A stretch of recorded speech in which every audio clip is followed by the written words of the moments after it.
एक दिन मोहब्बत हो जाने मुझ में तो क्या देखती है।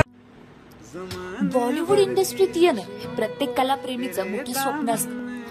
काहींसाठी हा उद्योगाचा मार्ग फार सोपा, तर काहींसाठी मात्र फार संघर्षाने भरलेला असतो. जुबिन नौटियाल यांनी सुद्धा या संघर्षमय मार्गावर चालून शेवटी आपलं नाव अव्वल सिंगरच्या यादींमध्ये आणलंच.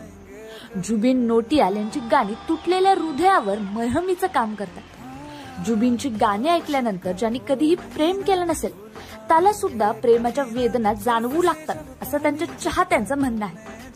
अशाच या मधुर आवाजाचा मालक असलेल्या जुबिनचा जन्म 14 जून 1989 रोजी उत्तराखंडमधील देहरादून शहरात झाला. त्यांचे वडील रामशरण नौटियाल हे व्यापारी आहेत.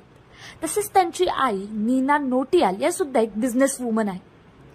खरं तर त्यांना लहानपणापासूनच गायक व्हायचं होतं. वयाच्या अवघ्या 4थ्या वर्षी त्यांनी गायला सुरुवात केली. जुबिननी आपल्या करिअरची सुरुवात इंडियन आयडल या रियालिटी शो मधून केली, परंतु या शोचा विजेता होण्यापासून ते हुकले. सीधा मैं कहूँगा सत्य वचन की घड़ी में मेरी तरफ से ना है. I can try harder.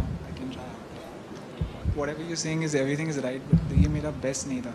Kabhi is or Kabhi use or. यानंतर जुबिननी इतर अनेक शो मध्ये भाग घेतला, पण त्यांना त्यातही यश मिळाले.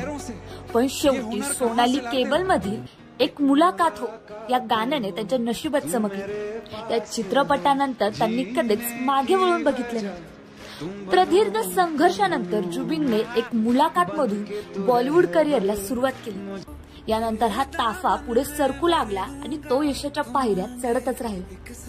आज जुबिनचा समावेश बॉलिवूडच्या टॉप गायकांच्या यादीत झाला आहे. शून्यापासून विश्व निर्माण करणाऱ्या जुबिन नौटियालची गाणी तुम्हाला आवडतात का? नक्कीच कमेंट करून कळवा.